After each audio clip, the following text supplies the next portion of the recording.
नमस्कार. तुम्ही पाहत आहात सम्यक क्रांती यूट्यूब चॅनल माधव गायकवाड. बंधू आणि भगिनी आणि मित्रांनो,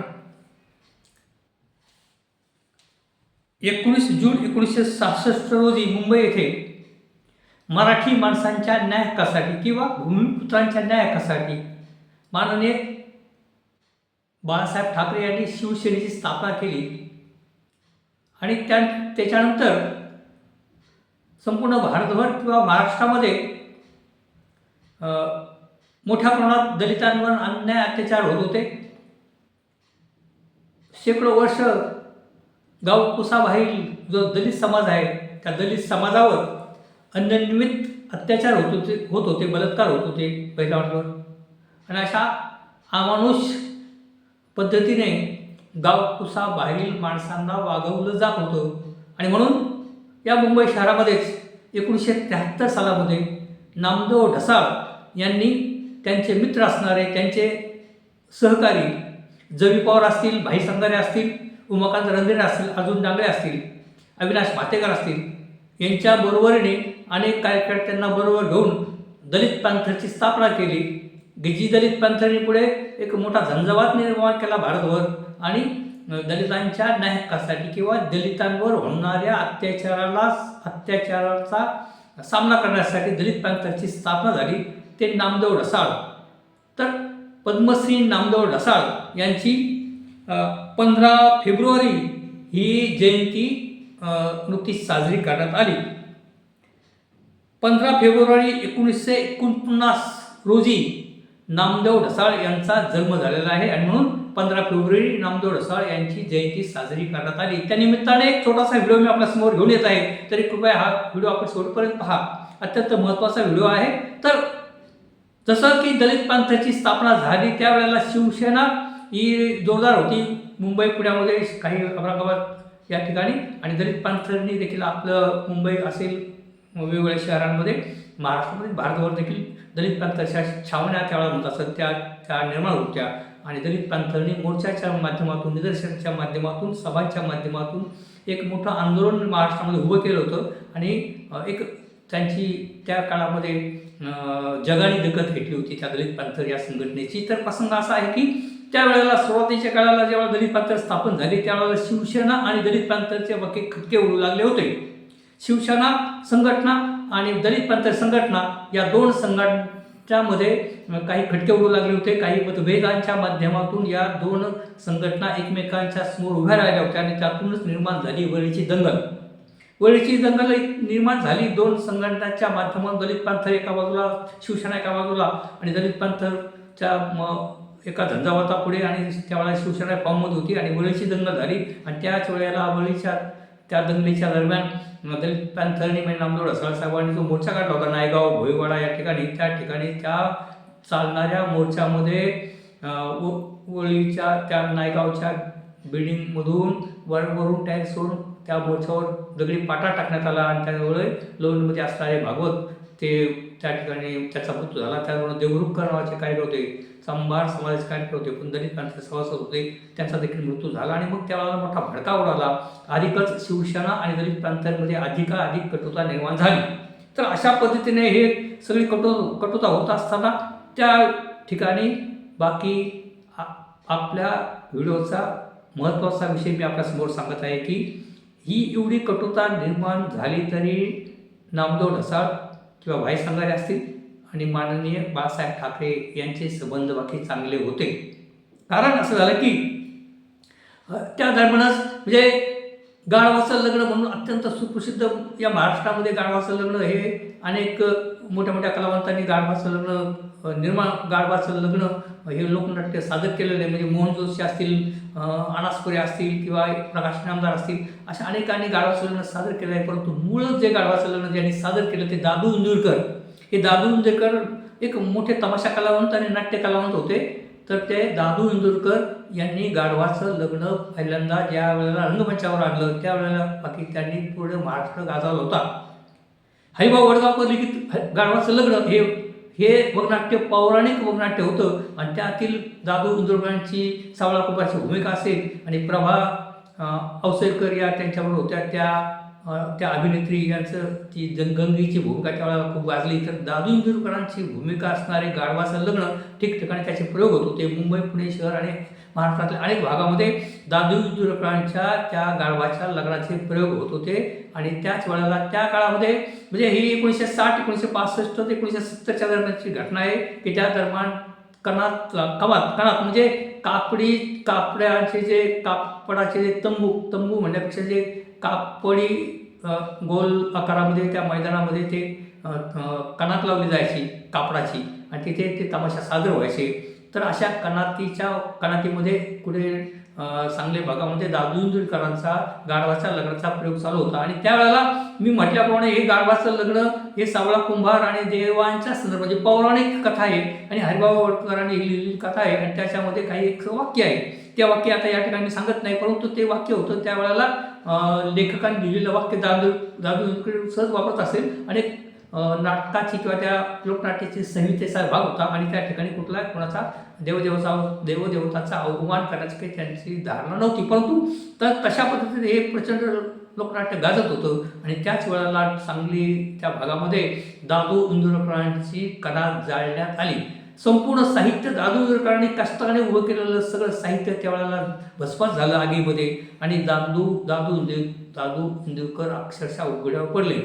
त्यांनी चालवलेला जो संच आहे तो देखील उपाशी पडू लागला आणि सगळे कलावंत इतरस्त गेले. आणि दादू इंदुरकरांच्या गाढवाचं हे लग्न लोकनाट्य बंद पडलं. आणि दादू इंदुरकर म्हणजे नामदेव ढसाळ हे दादू इंदुरकरांचे भाचे, म्हणजे दादू इंदुरकर हे नामदेव ढसाळचे मामा. आणि मग अशा अवस्थेमध्ये ते त्यावेळेला दलित प्रांत मी वरील मागे म्हटल्याप्रमाणे दलित प्रांतावर जोरदार चालली होती. परंतु दलित प्रांताकडे त्यावेळेला काही फारसा पैसा नसायचा. सगळेच कपलक होते, काही थोडेफार लोक नोकरीला होते, बाकी सगळेच असे कपलक होते. परंतु मोर्चा निदर्शन आणि आंदोलनाच्या रूपाने ती संघटना चालत होते, परंतु याच्याकडे फारसा पैसा नव्हता. तर अशा अवस्थेमध्ये दादू इंदुरकर मुंबईला नामदेव ढसाळांना भेटायला आले आणि त्यांनी सांगितलं की आता अशी परिस्थिती झाली आणि मी उघडा पडलो आहे, माझा वगनाट्याचा शो बंद पडलेला आहे आणि माझे कलाकार पण उपाशी मरत आहेत, तर तुला काय करता येईल का? तर मग त्याच वेळेला एक आठवण झाली माननीय नामदेव ढसाळ यांस, माननीय शिवसेना प्रमुख बाळासाहेब ठाकरे यांची. आणि त्यावेळेला पहा किती कटुता होती या दोन संघटनेमध्ये. परंतु नामदेव ढसाळ हे मातोश्रीवर घेऊन गेले दादू इंदुरकरांना आणि माननीय बाळासाहेब ठाकरे यांच्या समोर दादू इंदुरकरांना त्यांनी उभं केलं. दादू इंदुरकरांनी कथा सांगितली स्टोरी की माझी कथा संपूर्ण जाळली गेली, माझे डोलके असतील, पेट्या असतील, इतर सगळं साहित्य असेल ते सारं जळून भस्मसात झालेले, मी उघडा पडलो आहे. पण मी एक घराचा कलावंत आहे, मला आता घरी बसू शकत नाही, मला पुन्हा एकदा माझा संच उभा करायचा आहे आणि गाढवाचं लग्न हे लोक मला पुन्हा चालू करायचं आहे. तर हे सगळं संभाषण माननीय बाळासाहेब ठाकरेंनी ऐकून घेतलं नामदेव ढसाळच्या समोर तिथे आणि मातोश्रीवर. आणि माननीय बाळासाहेब ठाकरे म्हणाले की बसा या ठिकाणी. आणि बाळासाहेब ठाकरे आतमध्ये गेले आणि बाळासाहेब ठाकरे बाहेर आले हातामध्ये पैशांचा नोटांचा बंडल घेऊन. आणि त्यांनी बाळासाहेब ठाकरेंनी तो नोटाचा बंडल दादू इंदुरकर यांच्या हातात दिला. ते त्या काळामध्ये ही 1973-74ची घटना आहे. आणि तो पैशाचा बंडल होता 50,000, म्हणजे आजच्या घडीला ते 50,000 म्हणजे 5 लाख रुपये झाले. तर अशा वेळेला म्हणजे दोन वैचारिक भूमिका परस्पर असणाऱ्या संघटना आणि अत्यंत कटुता निर्माण होत होती. कारण त्या काळामध्ये भाईसंगार असतील, राजा ढाले असतील, नामदेव ढसाळ असेल, हे बाळासाहेब ठाकरेंवर अत्यंत कठोर शब्दात टीका करायचे. परंतु किती मोठे मनाचे होते बाळासाहेब ठाकरे. म्हणतात ना, विरोधकांना देखील मदत करणारे बाळासाहेब ठाकरे, हजारो लाखो लोकांना त्यांनी मदत केली असे बाळासाहेब ठाकरे. ते बाकी आपल्या विरोधामध्ये असणाऱ्या संघटनेच्या नेत्याचा मान ठेवून आणि त्याच्या मामाला मदत करण्यासाठी, कलावंतांना मदत करण्यासाठी, कारण बाळासाहेब ठाकरे हा जे कलावंत होते, चित्रकार होते, व्यंगचित्रकार होते आणि मोठे वक्ते होते, म्हणून एका कलाकाराने दुसऱ्या कलाकाराच्या मदतीला ते धावून आले कुठलेही मतभेद न धरता. आणि बाळासाहेब ठाकरेंनी 50,000ची त्या काळामध्ये दादू इंदुरकरांना मदत केली. आणि पुन्हा एकदा मग दादू इंदुरकरांनी त्यांचा संच उभं केला आणि गाढवाचं लग्न हे अजरामर लोकनाट्य ते पुऱ्या महाराष्ट्रामध्ये करू लागले. तर बंधू आणि मित्रांनो, पहा माननीय बाळासाहेब ठाकरे केवढे मोठ्या मनाची माणसं, ही माणसंच वेगळी होती.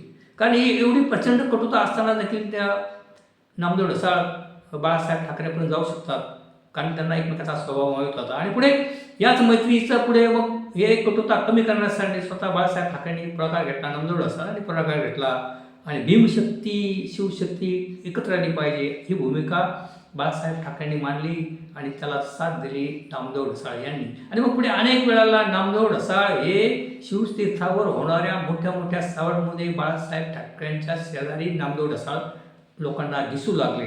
नामदेव ढसाळ हे साहित्यिक होते, विचारवंत लेखक होते, कवी होते. त्यांचं लिखाण जबरदस्त होतं. त्यांचं गोलपेठा असेल, त्यांचे अनेक पुस्तकं, अनेक कविता संग्रह प्रकाशित झाले होते आणि बाळासाहेब ठाकरे हे त्यांचे फॅन होते.